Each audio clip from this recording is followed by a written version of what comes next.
Good evening, everyone. My name is Sam, and on behalf of Book Soup, I'd like to thank everyone for joining us for our next virtual event with Chris Frantz and Jeff Garlin, here to discuss Chris's new memoir, Remain in Love, which is on the seller list this week. We're really excited, and we hope that we will continue to see him on the list next week if you purchase tonight's book, which is on the green button below, which if you click on it, it will take you to another website, so it won't interrupt the program. So please consider supporting Chris and our bookstore tonight. And we are so excited and grateful that our bookstore can continue to bring authors and their works to our community during this uncertain time. And we'll be hosting more virtual events in the near future, which you can learn about on our website by signing up for our newsletter, which is fun and has other info in it as well. So I would recommend signing up for it, as well as our social media. And our next event is scheduled for tomorrow night, same time, 6 p.m., with David Hill and Clark Duke to discuss David's true crime book, The Vapors. This evening's virtual event will end with a Q&A. So to submit a question, please use the Ask a Question button at the bottom of the screen. If you see a question on the list that you'd like for our speakers to answer, please click the button and we will answer as many questions as time will allow. And if you also would like to have the audiobook version of tonight, I will share the link to Libro FM, which is our audiobook partner, and you can purchase the book there as well. And with that said, let me introduce our guest speakers for this evening. Chris Frantz is a musician, producer, and the drummer for the Talking Heads and Tom Tom Club, which he co-founded with his wife and Talking Heads bassist, Tina Weymouth. Frantz is a Rock and Roll Hall of Fame member and hosts his own radio show called Chris Frantz, the Talking Head on WPKN. Yep. Thank you for being with us tonight. And our other guest, I can't hear a word she's saying, so I know. Okay. Clearly she's saying something to you. Calm down, Jeff. She's introducing you. Calm down. I know, we're having technical problems, so I hope you all can hear me. Jeff cannot. But Jeff Garlin's talent encompasses writing, producing, directing, acting, and performing stand-up comedy. In Chicago, filmed in his hometown, is streaming exclusively. His other credits include Toy Story 3, Toy Story 4 as Buttercup, Paranorman, WALL-E, and Cars 2. You might also know him from a little show called Curb Your Enthusiasm. Okay, she left, and so Jeff assume that leaves me, you and I. Jeff performs comedy frequently around Los Angeles. And around She's introducing you right now. Oh, she's with me right now. She's giving off the screen. She's giving your bio, Jeff. You don't have to. Relax and enjoy the presentation. Thank you both so much for being with us tonight. Oh, and Chris, everyone, who cares who I am? As okay, long as I'm Jeff, we're on, baby. Oh, it's showtime. Well, I could not hear a word that she said, but it doesn't matter who I am. My name is Jeff Garlin. Hello, everyone.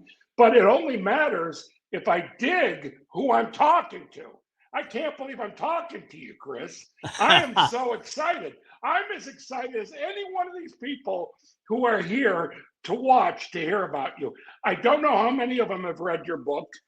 I know, by the way, she said, purchase Remain in Love here. There's a green thing at the bottom of the screen, and you can purchase your book at the Delightful Book Soup, which everyone should do. Yep. It needs to become a bestseller here in America. But wait a minute, is it a bestseller in Europe yet?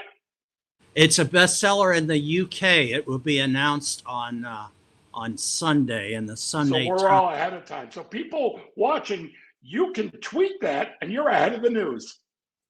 Well, I'm just happy to be here. Period. I'm happy to be here with you. So and I wish I was hoping we could be doing this in person, We were supposed to at Largo. We were supposed to. I love Book Soup, and I haven't been to LA in well, I'm embarrassed to admit I can't even remember how long it's been. I know it's been a few years, and I was so looking forward to it, but I guess we're fortunate to have this technology. So that modern technology, has made, I'm not going to say the pandemic bearable, but it certainly helped. And by the way, where you live, can you order food? Oh, yeah. We have Frank Pepe's Pizza. I've had my share of pizza. I don't know how I've lost weight during this time. eating as much pizza. I had pizza last night for dinner. Well, anyhow, let's get started with everything, because I spent the day listening to your music. I spent the day reading, taking my time.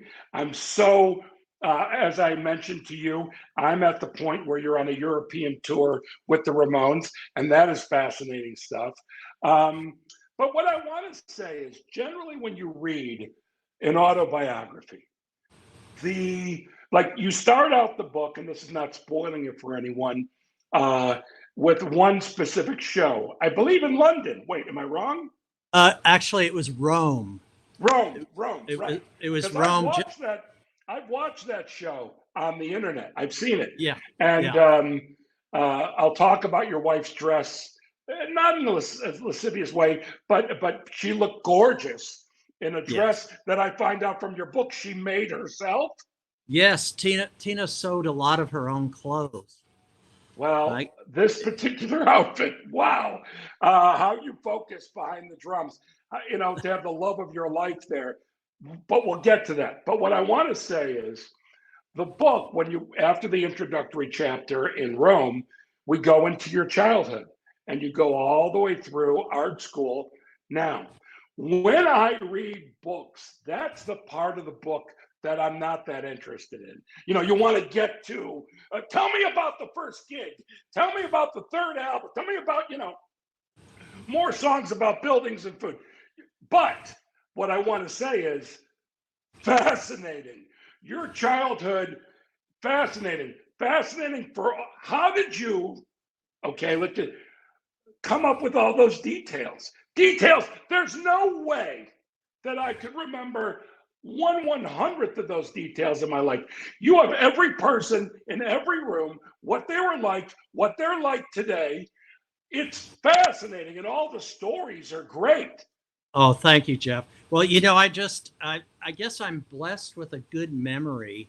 I'm knocking on wood because, but I still remember things, and but that's beyond remembering things. It was so precise. It's so precise and interesting. And the whole thing is from your childhood to going off to school. I mean, every aspect of it, every time you moved to a different place, every detail is like, truly, for me, a lot of your youth having nothing to do with similar parents or similar places. But reading it, I could associate with the feeling of being a child, a young man finding his way later on in New York. I can't believe all the things you remember. It blows my mind. Well, thank you. I had to dig down kind of deep in some cases to remember things, but I wish I'd kept a journal. But of course, who keeps a journal when they're 11? Well, by the way, that was one of the questions I was going to ask you, whether or not you kept a journal, because that seems like stuff that you had in your journal, but no, up here. When Talking Heads started getting going, and also Tom Tom Club started getting going, I thought, Chris, you should be keeping a journal. And I even bought a couple of journals. I have one of them over there. I bought it in Berlin. It's got this beautiful leather bound cover that's kind of engraved, embossed leather. I never wrote a single word in it.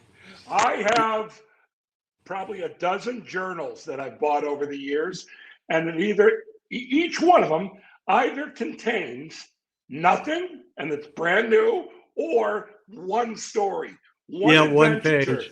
One page of that entire year that I wrote down in the journal.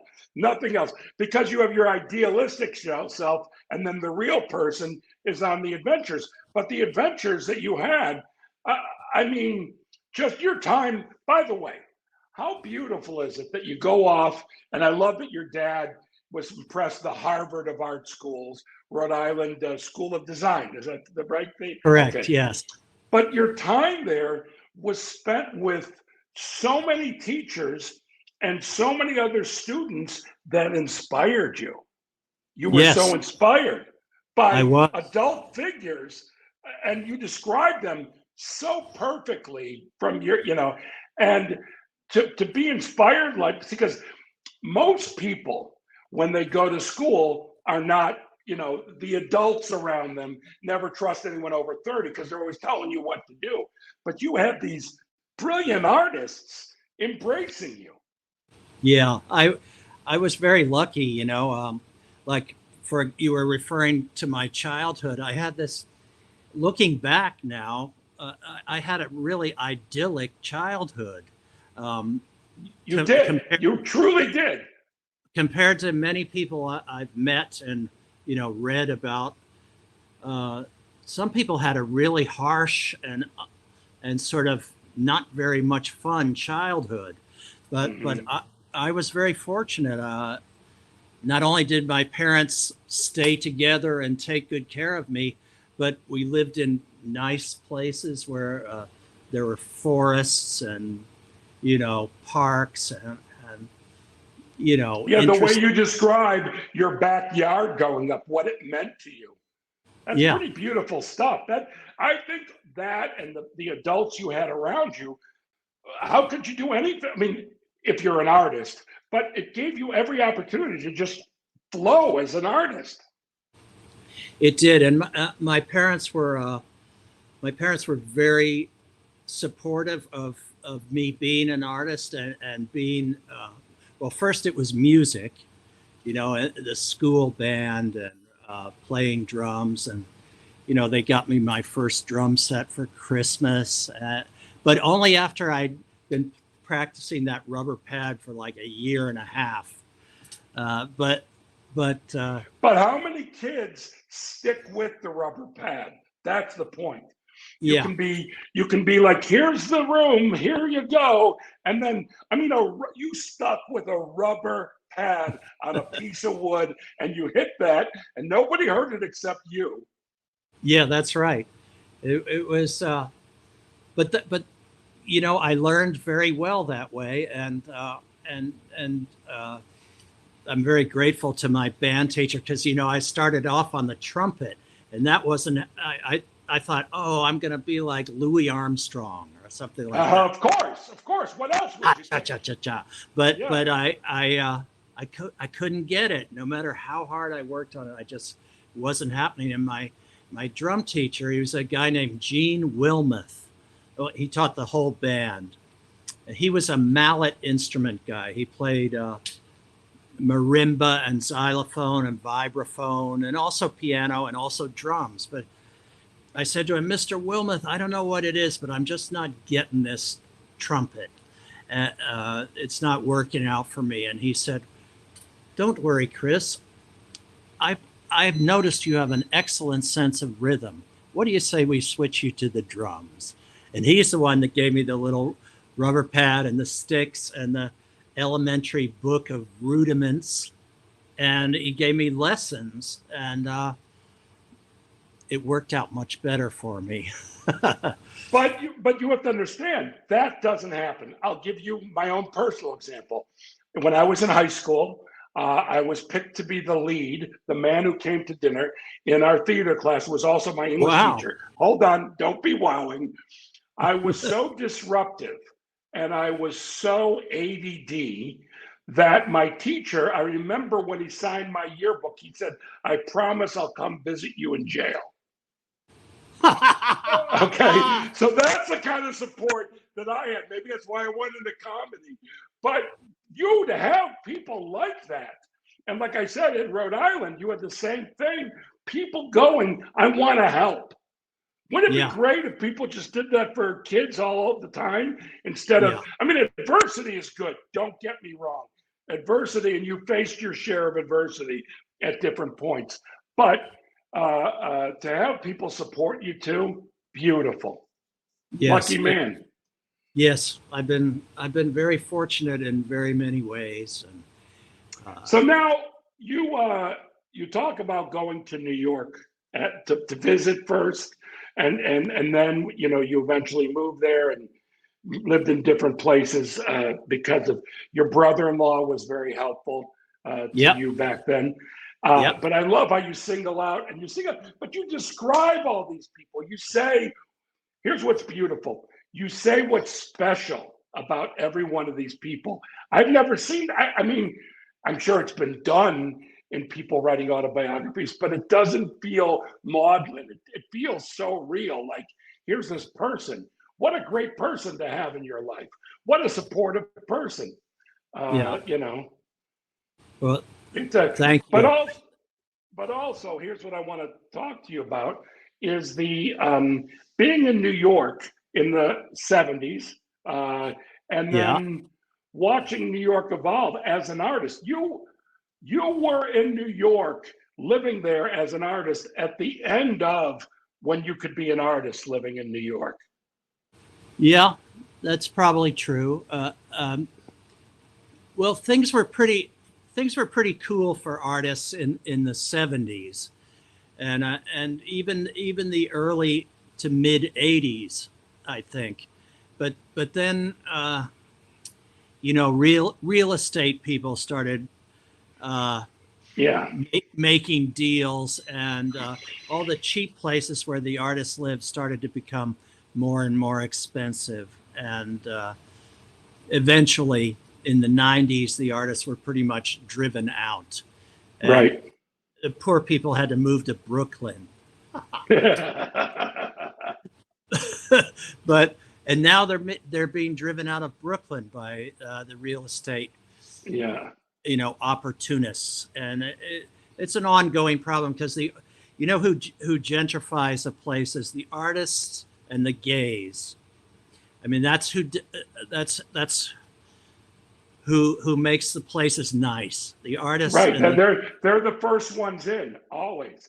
Yeah. And actually, there's a third group: artists, gays, which also can be artists, and criminals and homeless people and drug addicts. Like the people who can't function in the world, they're also there at those times. I saw it for myself in New York, but also South Beach.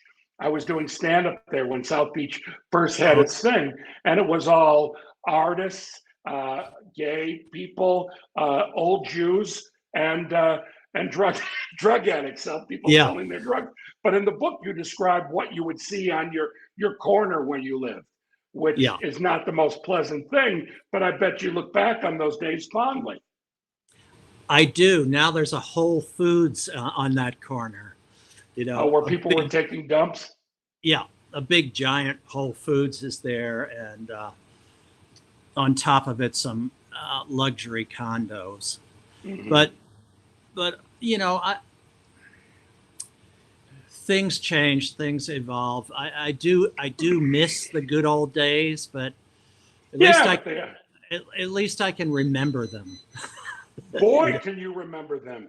Yeah. So I love reading about you as I'm going to go talk to, I forgot the owner's name of CBGB. His name was Hilly Crystal. Hilly Crystal. But describing you going in there to ask for a gig. And I don't want to say all this stuff, to spoil for people who read it. But what was your stomach like? Were you excited to go in? Because you knew it's your band, the three of you, because Jerry's not in the band yet. The three of you for your first gig.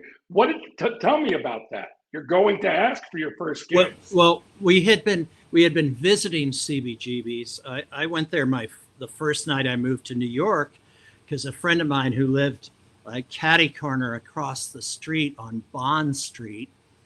I went to visit my friend. He was also a painter and had gone to RISD, and he said, Chris, welcome to New York. And by the way, I know you're interested in music and thinking about starting a band. There's this place across the street there called CBGB, and you should go check it out because something's going on there.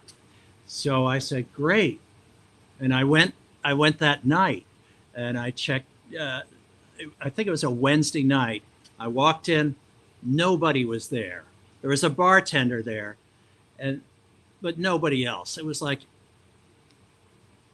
completely empty, except as I ordered a Rolling Rock from the bartender, and I'm drinking my beer, and I heard a little pool table action in the back, and I went to the back, and there were 4 guys shooting pool. One of them, dressed in a silver sharkskin suit with a purple shirt, and I think it was a black tie, although maybe it was a white tie. And he also had it like a buzz cut, like his hair was 1/8 of an inch all over. And he had those big silver late period Elvis Presley sunglasses. And I said, "Hey, any music going to happen tonight? Anything going on tonight?" And he looked at me and he said in a very broad Mexican accent, he said, "No, man, nothing happening tonight, but come back on the weekend. The Ramones will be here." And I thought, oh, the Ramones, a Mexican band. And I came back on the weekend and I found out, nope, they were not Mexican.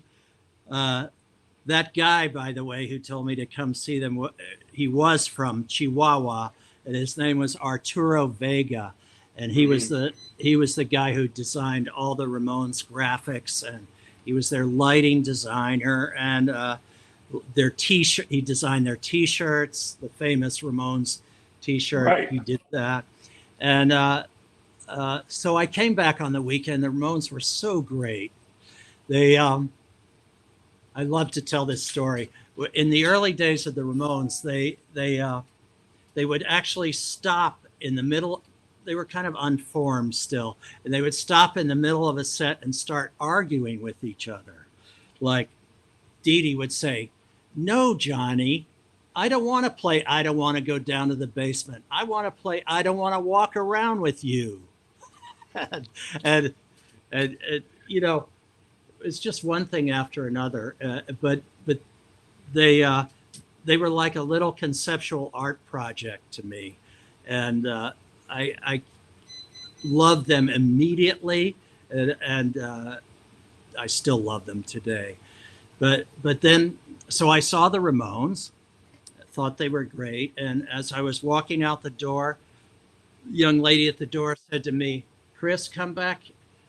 Well, she didn't know my name. She said, "Come back next weekend. Television will be here." So I thought, whoa, a group called Television, how cool. And then walking around the neighborhood, I saw some television posters, you know, flyers put up, and they looked real punk, you know, real punky. So I came back to see Television, loved them. And then the weekend after that, it was the Patti Smith group. And I thought, oh my God, this is like a musical revolution going on down here. Which it was, yeah. And then the following week, I saw this band they call themselves the Angel and the Snake, which was Debbie Harry and Chris Stein. Debbie was the angel. I guess Chris was the snake. And eventually they changed their name to Blondie. But I thought this is the perfect place for us. It's going to be like the Cavern Club was to the Beatles, or the Star Club in Hamburg was to the Beatles, a place where you can develop your stagecraft and play original songs. And, you know, it's like an incubator, which will later become the springboard out into the world. Mm-hmm. But so I screwed up my courage. When we, Tina and David and I were working on songs together for weeks and months, and about a year we were working on stuff, writing, rehearsing, trying to get our shit together. And the month of May 1975, we decided, okay, now's the time. We're ready to make our debut at CBGBs. So I screwed up my courage, and I walked in, and Hilly was sitting at the bar. It was in the middle of the afternoon on a very nice sunny day. I walked in. As you know, CBGB had a very kind of unforgettable aroma. Mhm. I Which like to I say, heard included even Hilly's dog yes, crapping all over the place. he had a beautiful Saluki named Jonathan, and Jonathan never got walked, or very rarely got walked. So he would go in on the floor of the club, and so you could smell Jonathan, but you could also smell beer, and you could smell roach spray, and I love to say this, you could smell a little bit of Chanel number 5 left over from the previous weekend. So I screwed up my courage, and I said to Hilly, we have a band, we live in the neighborhood, we have a band, and we'd love to audition to play here.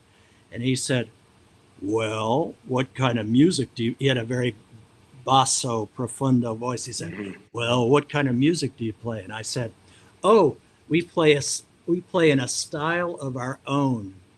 And Hilly chuckled at that. I think he'd heard that before. And he said, well, I could put you on Thursday night in front of the Ramones, and if it works out well, then you can open for them on the weekend. I said, great, we'll take it. Ran home, told David and Tina. We got rehearsing, and then that Thursday night we went over to CBGBs and we played. There was maybe 20 people total in the audience that night. 10 for us, our friends and family and stuff. 10 for the Ramones, their girlfriends and family members and stuff. We each did our thing, and at the end of the night, I heard Johnny Ramone say to Hilly about our band, Talking Heads, yeah, they suck. They can open for us because they'll make us look good. And so that's how our relationship with the Ramones began.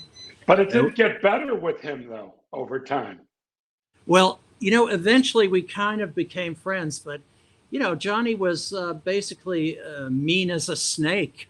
He was a mean guy, but he was even mean to his own band. Yeah, yeah. But we love the Ramones. It's clear. It's clear, by the way, in your book how much you love them. So here you are playing now at CBGBs. You're one of the groups. You're looking for another member. You asked Blondie. Yes. Oh, yeah. People don't know that. I thought that was amazing that you would ask Blondie to join. Yeah, our group was still, in the very early stages, and it wasn't clear that David Byrne would be the lead singer yet. He had never. He didn't have a lot of experience being a front person. It turned out he was fantastic at it, but in the early days he was very rigid and kind of withdrawn and you might say introverted. But anyway, David and I went to see The Angel and the Snake, and I was overwhelmed by Debbie Harry. I mean, as most men have been. Anyone with a pulse, I don't care if you're a man or a woman. Debbie Harry, yeah. Yes, but it wasn't just her looks, which are fantastic. It was, she could really sing. She could really deliver a song. And when you heard her sing, it sounded, all the best singers, they make you feel like they're singing to you. You feel like, oh, that person's speaking directly to me. And that's how I felt about Debbie Harry. So I thought wow, she's really good. And afterwards, I screwed up my courage, and David was standing by my side, not talking. And I said, hey Debbie, I'd like to introduce myself. My name is Chris Frantz, and David here and I are starting a band together. We were wondering, would you be interested in singing with us?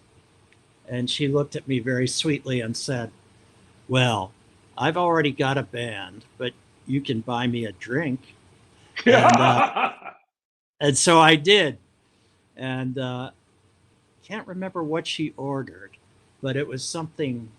Even the idea that you can even kind of remember. Yeah. You know, that she ordered, it was something strong, I'm sure. Anyway, that was the beginning of a very long friendship with Debbie.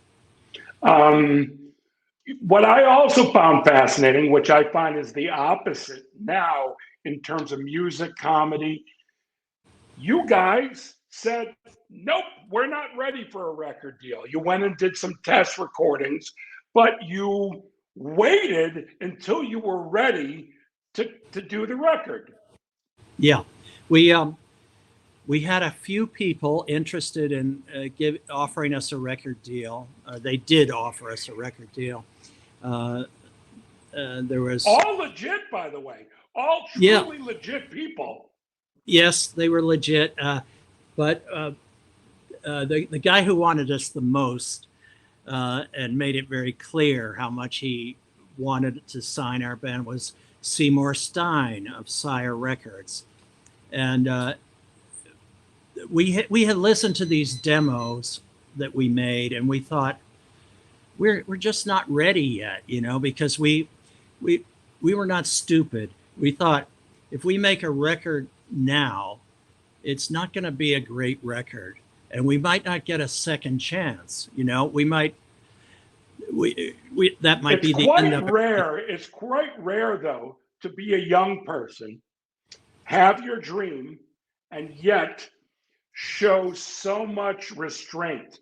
It's really impressive. So you say you weren't stupid. I think you might be this. Well, that's been your reputation for being the smartest band ever. But it was wild. And then what made you guys decide? All right, we're ready. Let's go to Seymour Stein.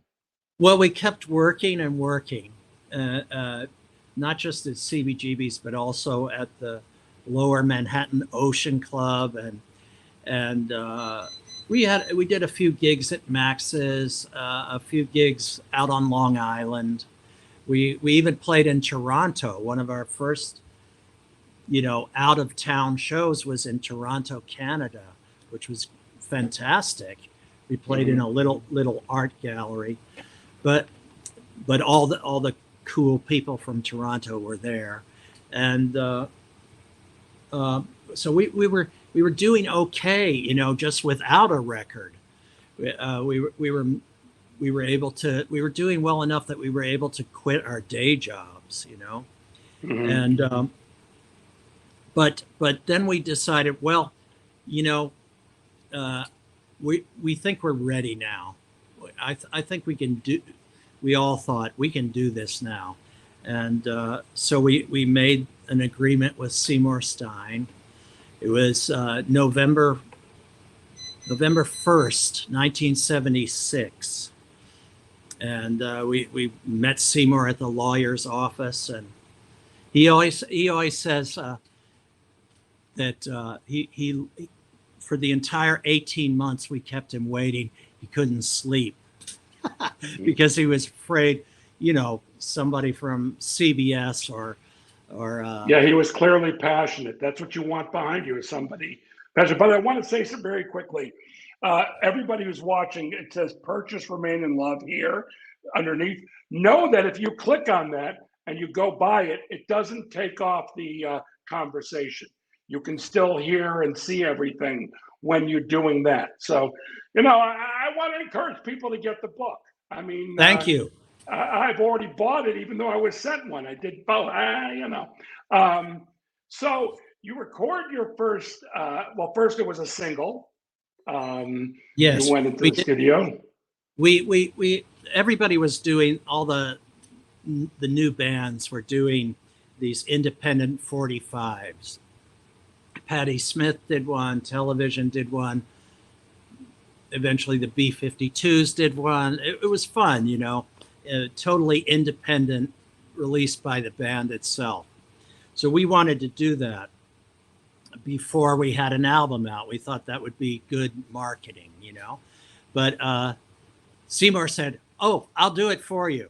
And we thought, oh, okay. And so we released a 45 of the song "Love Goes to a Building on Fire," Mhm. and it started to get some airplay in Europe, like no airplay in the United States, but got played on the BBC. It got played on the national radio station in the Netherlands, got played in Belgium. I think it was played in France. But anyway, so we had a little action, a little Europe, the people in Europe, the music lovers, the rock and roll people in Europe were so hungry and thirsty for New York rock. Mhm. You know, they were dying for it.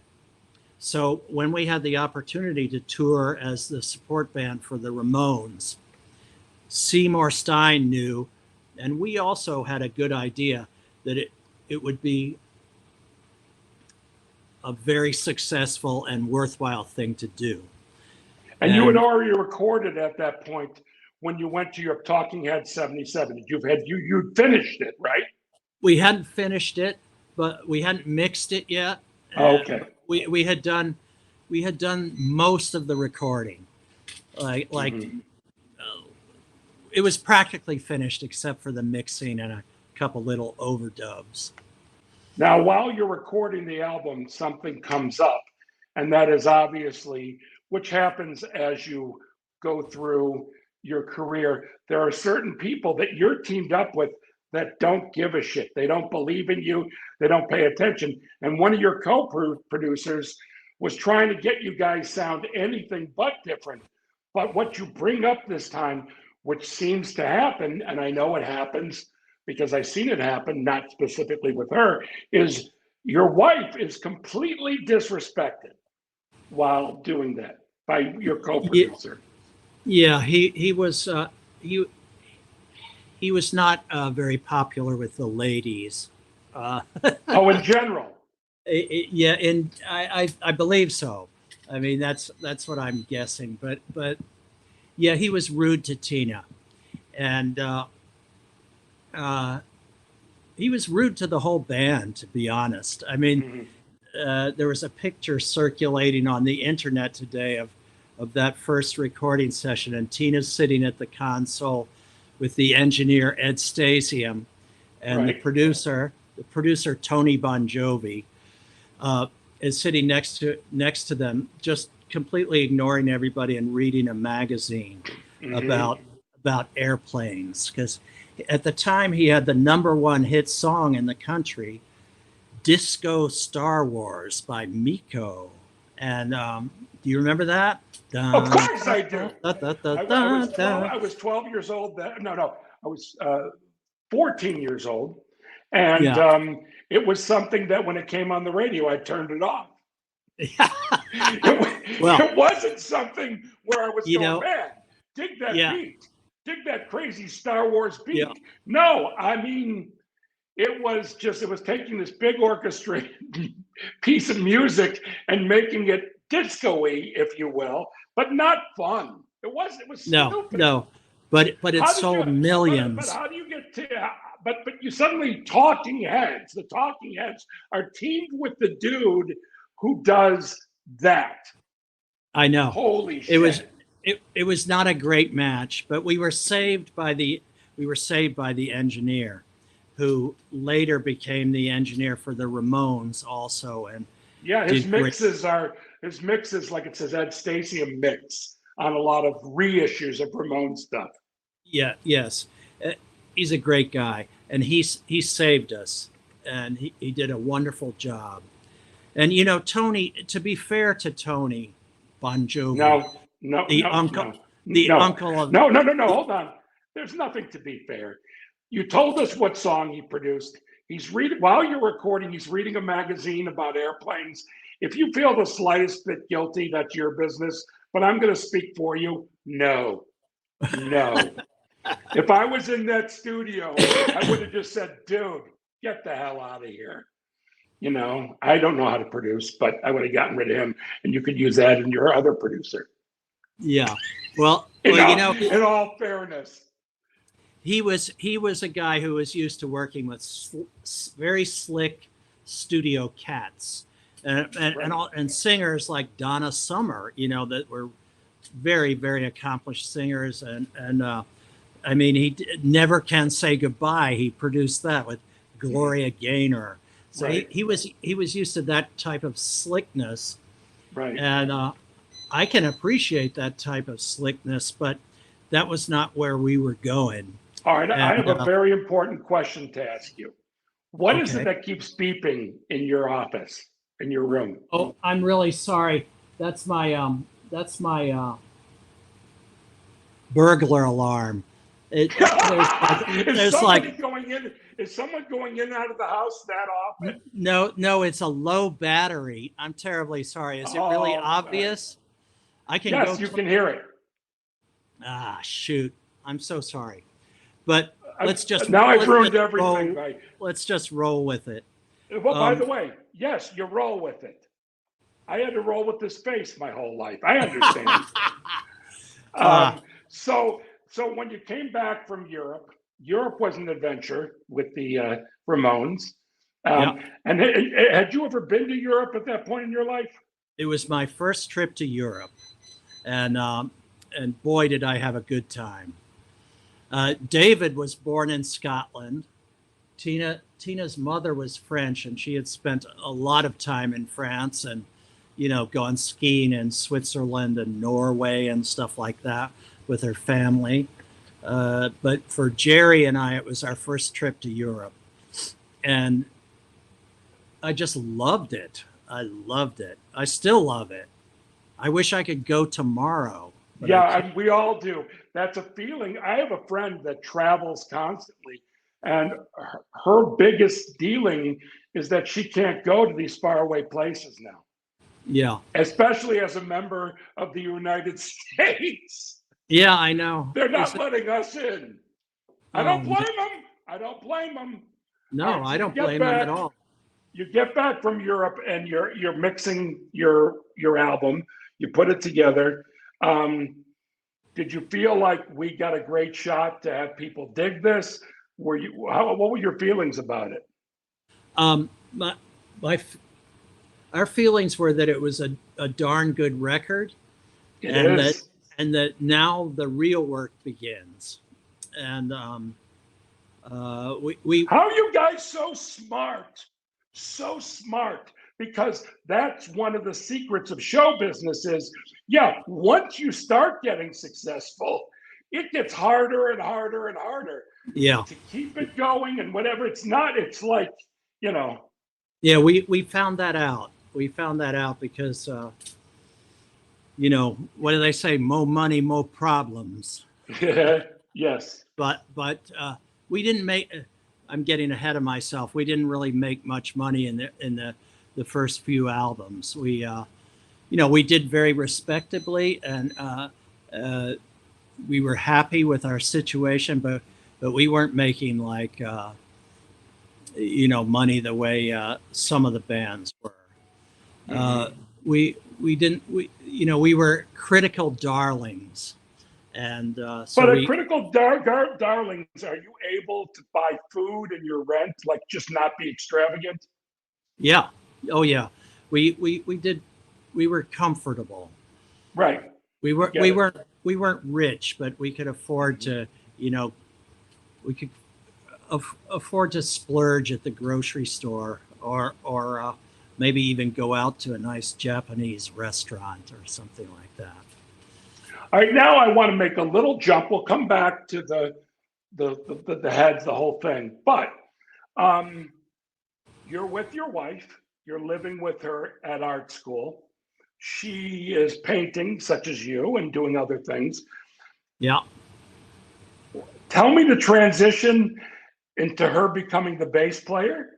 I know she got a Fender Precision, if I'm not 1963, if I recall. I collect guitars, so I pay attention to all that stuff. You play guitar? I guess I don't you want to say I play guitar. I do, but I don't. Not for public consumption. I'm a photographer. I'd love to shoot you someday. You and your wife just hanging out. I would love that. and people can see that, but no, no, no, no. No one's allowed to see me play guitar yet. I've only been playing for 10 years. That's why, by the way, I think two things I think of. Number one is you with the trumpet. I'm beginning to think I wish there was somebody I could say, this is not kicking in.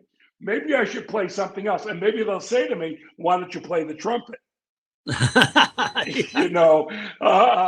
But tell me about Tina's transition from literally not playing. I mean, she messed around, I guess, on acoustic guitar, I read, but the transition into being this phenomenal bass player, this interesting, interesting. Her riffs are so fascinating, her rhythms. But go ahead. Well, I originally asked Tina to join our little group that we had. We didn't talk about this really, but at the Rhode Island School of Design, David and I had a band together called the Artistics. And it was the whole idea of the band was to just entertain our friends and play at parties and things like that. But I had this idea that, I was a great admirer of Tina's. So I said to her, Tina, I'd like you to join this band that David and I are starting. And she said, oh, no. That's a guy thing. Rock and roll is a boys' club. No, it would just be too many problems. Of course, she was right about that. But I kept, my feeling was that Tina, yes, she had played acoustic guitar, like folk guitar, and she could play, and she had also played classical flute at some point in her life. She still had the flute, and she, as a young teenager, she was in a group of English handbell ringers. Have you ever seen them? You have a bell in each hand, and it's like ding, ding, dong, dong, ding, ding, ding. And you play, she played it with the English handbell ringers at the World's Fair in New York. Was that 1960? It was around that time. Be great if I knew.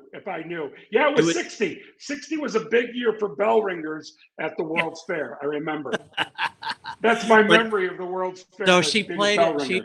Her handbell ringing group came up. English handbell ringing group came up from Virginia and stayed at the YMCA on 42nd Street. No, the YWCA. Yeah. And they played at the World's Fair. And you know who else played? Bob Marley. Bob Marley played that year at the World's 60. Yeah, as a young Jamaican guy. Mm-hmm. And so I had this idea. Tina was my girlfriend at the time, and we used to dance together, sometimes in discotheques, but more often at the RISD student bar. And I thought, this girl has an amazing sense of rhythm. She can really feel it, feel the rhythm. And I thought she could play bass. She would be good. Well, turns out I was right. But she still said, no. It's a boys' club. And we moved to New York together, Tina and I, and also David Byrne moved to New York. And we ended up moving in together. I had convinced David to start this band with me. And we didn't have a name yet. It was just the two of us. We didn't have a bass player. We didn't have another instrumentalist. And I had kind of given up on Tina because she had said something like, oh no, I'm going to pursue my painting career. And that made absolute sense because we're in Soho, we're in New York or next door to Soho. And there's plenty of painters, and that's what she had studied in college, and she loved to paint, and she was really good at it. But one day she surprised us, and she came walking into our loft with this Fender Precision bass that she had been putting $5 a week down out of her paycheck on layaway at a shop on 48th Street called We Buy Guitars. And she came in with the bass. She still didn't have an amp, but she had the bass. And I was like, hallelujah. And she taught herself, you know. How did she do that? I'm fascinated by that. Listening to records and by jamming with David and I. Just every night after work, we would eat a little dinner, you know, something very modest, and then we would sit down and play. And when we got really loud, the plaster on the ceiling would like start to fall on the drums and go bing, bing, bing. but we loved it, and we started to invite a few friends in to hear us play, and people were like, oh, this is fun, you know, art students, you know. And Tina got better and better. And the thing about Tina's playing is she did not have that normal kind of rock and roll vocabulary of licks, Chuck Berry licks and, blues licks. Blues licks. Her playing was not based on those styles.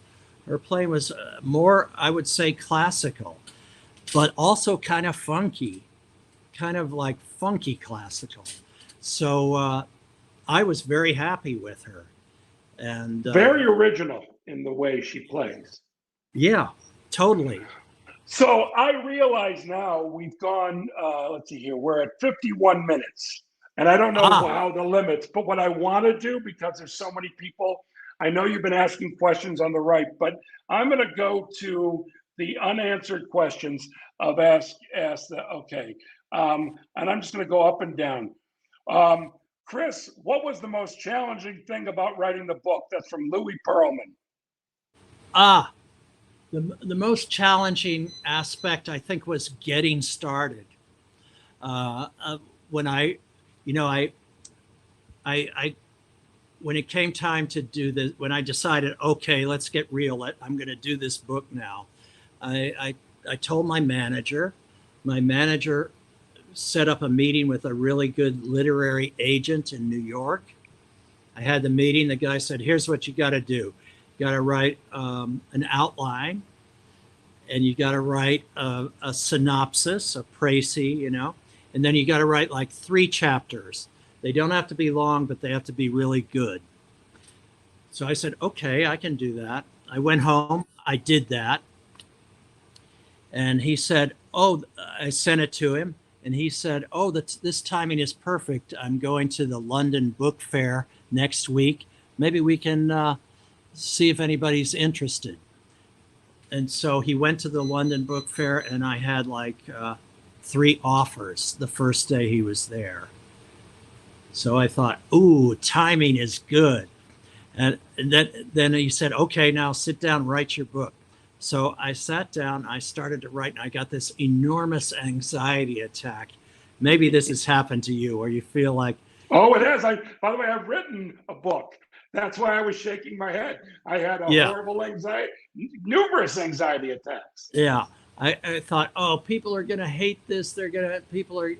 I'm not good enough, but whatever. And so I had been up to Vermont not long before that, and I bought this organic CBD oil, and I put a few drops under my tongue, CBD oil, nice and pure.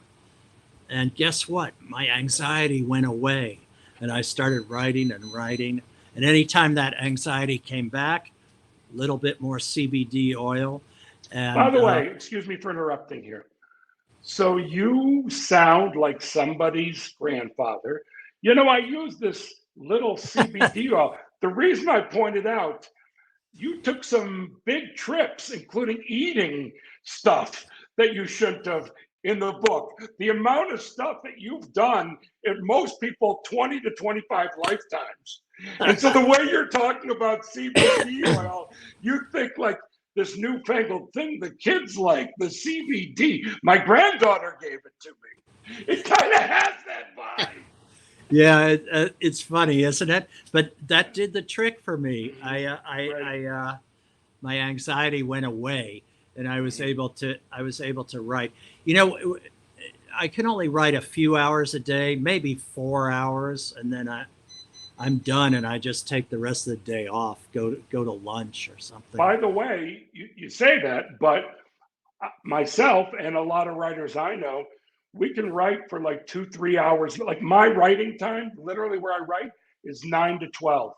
And if I get writing done, I'm very, very, very, very, very happy. So that's not out of the ordinary, by the way. A few hours and go have lunch or whatever. And you really only probably wrote at night when you felt inspired. I got to get this out. Yeah. Very rarely did I write at night. Right. Yeah. But that's when I used to have a social life. All right. Now let's go to another question. Someone wants to know, are either of us sans slacks? I'm wearing Muhammad Ali shorts. Are you wearing pants? I'm wearing trousers. Yes. Okay. Yes. Okay. So we're good. I decided to dress for the evening.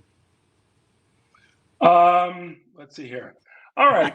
Someone's asking the obvious thing that I hear over and over, and all the things I read about the book in terms of the talking heads getting back together, because it's not often that people are in good physical shape and can still do their jobs, and then you have a reunion. But I sense, well, you talk about that. Well, we've been, I think Tina and Jerry and I have made it clear that we would love to have a reunion with Talking Heads, in spite of whatever went down before, whatever problems there might be. We could bury the hatchet and really have a good time and make our fans very happy, because there's a lot of fans out there that would love to see the band. I mean, count me in. So thank you. So that's why we wanted to do it. But David has other ideas, and that's just the way it is. Instead, Talking Heads has a Broadway show.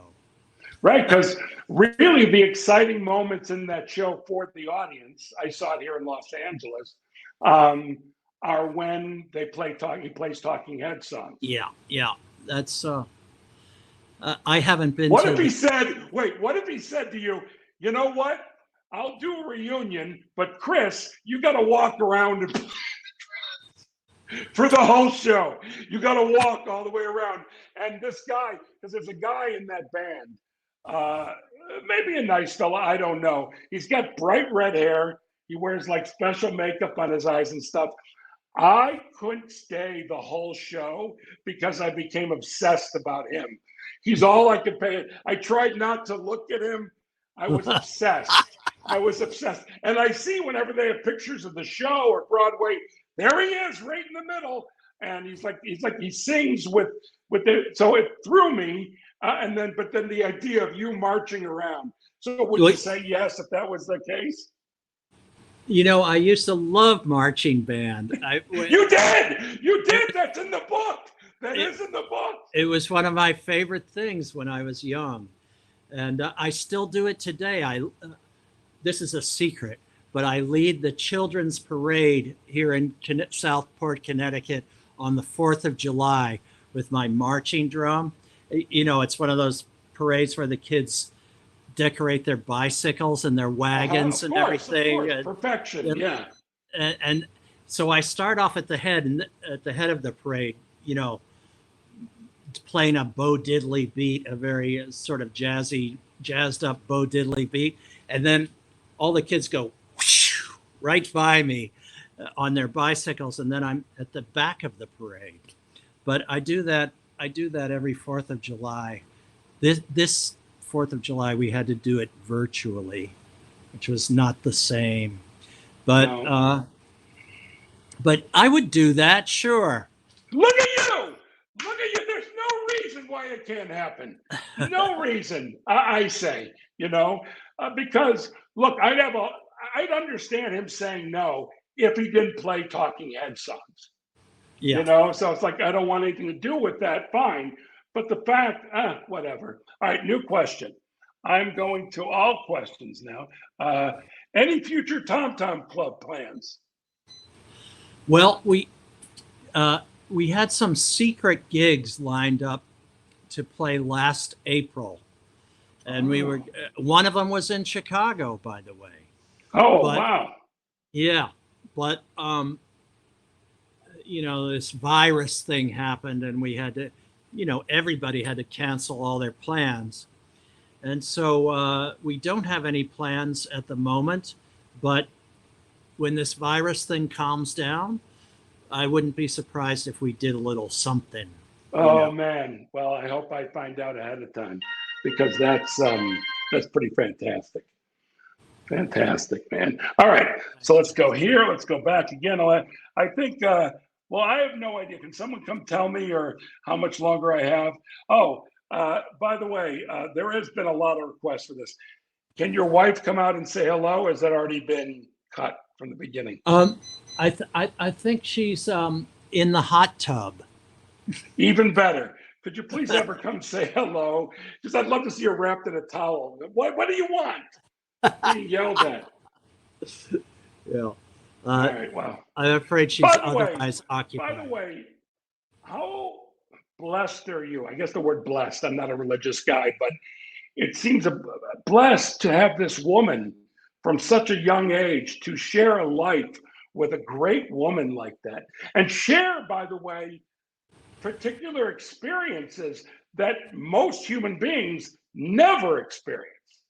Yeah, we've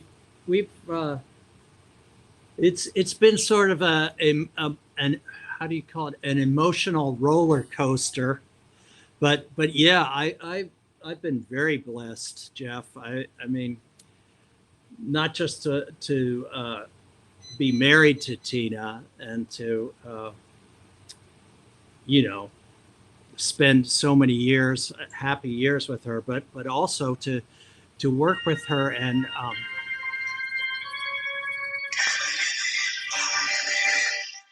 that's my ringer.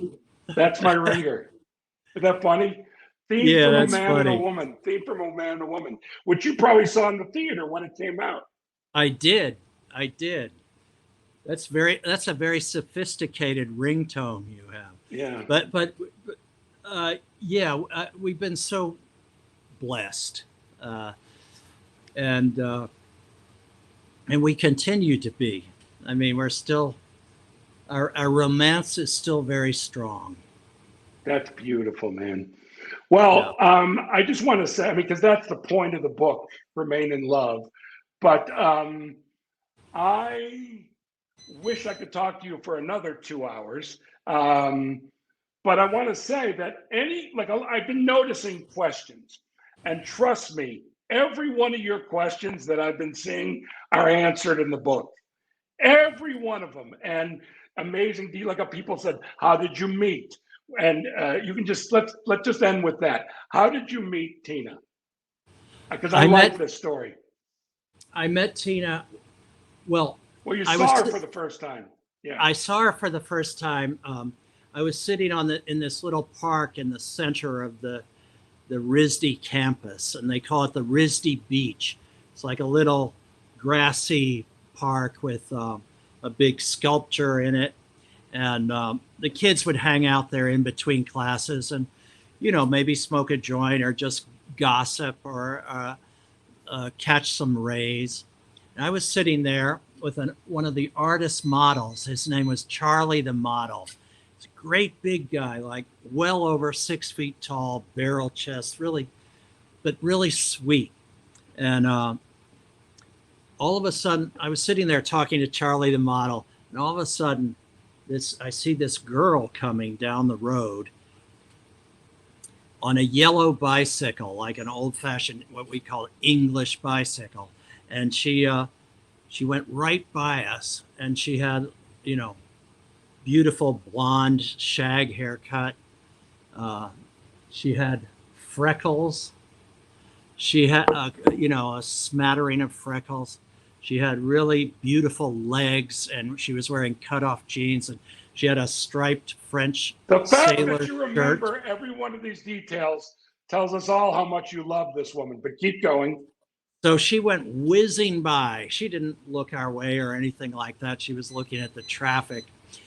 She went whizzing by, and I said, "Charlie, did you see her?" And Charlie said, "Oh, that's my friend Martina." And, Charlie, the model, called everybody his friend. He would walk through the halls of the school saying, "Hi, friend. Hi, friend." But anyway, Charlie said, "That's my friend Martina." I thought, Martina, ooh. And so the next day, this was the very beginning of the school year, my sophomore year. And the next day I had a painting class, figure painting class, with the great painter Richard Merkin teaching. Richard Merkin, in case you don't know, he was even on the cover of the Beatles' Sgt. Pepper's Lonely Hearts Club Band. He was one of those people. And that's one of your teachers. Yeah, one of my teachers, and he was a real character. And so I'm in the painting class, setting up my easel and my palette and my little paint box and everything, and putting the canvas on the easel. And I look over, and there's Martina. And I thought, oh, I couldn't take my eyes off her, And at the end of the class, I thought, I got to introduce myself. What am I going to say? And a friend of mine who was another real character and extremely effete, but a good artist. And anyway, I saw him walk up to Tina, and he said to her, he looked at her painting and he said to her, "Well, obviously you have no idea what you're doing." And Tina looked kind of crestfallen. And I said, "Oh my God, that was such a stupid thing to say to her, but this is my opportunity." So I walked up and I said, pushed him out of the way. I said, "Never mind my friend. Obviously he doesn't know what he's doing." And I said, "My name is Chris." And she said, "Oh, hi, my name's Tina." And I said, "I like this class." And she said, "I like it too." And we started talking, and turned out she had a boyfriend already, of course. And I had a different girlfriend who I was very fond of. But I could tell that first meeting that this was the one, this was. Do you know what I want to end on, though? Talk about. We'll end on this one. This is a perfect way to end. Tell the story of when you got up your nerve and went to her door. Yeah. Okay. Tina and I both had dogs. She had a little Hungarian sheepdog. The breed is called a Puli, and they have like dreadlocks. Little dog with dreadlocks all over, and black. And I had a blonde. I actually got it from Charlie the model, a puppy that was half German Shepherd and half Afghan, and very fond of hashish. Yes, you talk about that. Yeah. And so we used to walk our dogs together and bump into each other and let our dogs play. And so one night, I was having an acute case of longing, and I thought, I'm going to go knock on Tina's door, but how am I? It's late at night. What's my excuse going to be for knocking on her door so late at night? So I thought, oh, I know. I'll take my dog along and I'll tell her I'm out of dog food and may I borrow some dog food. That's so crazy. And I did that. And Tina said, "Oh, yes, of course." And she put some dog food in a little bag and gave it to me. And I said, "Oh, thank you, Tina." And we left. And then Like 2 minutes later, I turned around, knocked on her door again, and I said, I really didn't come here tonight for dog food. I confess. I came here because I want to sleep with you. And I'm not that kind of guy really who comes on so strong. I'm usually kind of reserved. But I came on kind of strong that night, and Tina said, she was very nice about it. She said, well, Chris, I have a boyfriend and I couldn't possibly do that. And I said, oh, well, okay. But I'm a very patient guy. If that doesn't work out with your boyfriend, I'll be here. And she said, okay, close the door. And I thought to myself, oh, wow, she didn't shoot me down completely. No. No. Yeah. I love that. And by the way, in the book, you find out all the details before that, during that, after that, in terms of their love affair. It's fascinating and great. And I just am honored that I got to spend a second with you. Really, I've admired you for so long. And you're also, your rep is, you have a rep, besides being a great drummer, of being a really great guy. That's your rep, man. And it's clear. Thank you. I've read many a show business biography, and so often you read them. Within the first 10, 20 pages, you go, this person's clearly an egomaniac. This person's clearly a jerk, a narcissist. It's not very often when you read it and you go, this is clearly a thoughtful, good person. And that's what comes out in your book, besides the most fascinating stories. My God. So thank you so much, Chris. So much. Thank you, Thank Jeff. all of you for participating. Please click down below, buy the book, make it a bestseller, or whatever you want. I'm not asking anything of you. It's a suggestion. Oh, okay. She's going to wrap it up. All right. Goodbye, everybody. Thank you, Jeff. both for Thank you. being here. It was an honor to have you both. I don't know if thank you both for being here, and thank you everyone for joining us. Please purchase your copy of Remain in Love, and everyone have a wonderful night. This was a wonderful event. Thank you so much, Chris. It was an honor. Thank you so much, Sam. Thank Hollywood you. like you should. Bye-bye. Thank you, everybody. Thanks for listening. Yes, thank you, everyone. Bye-bye.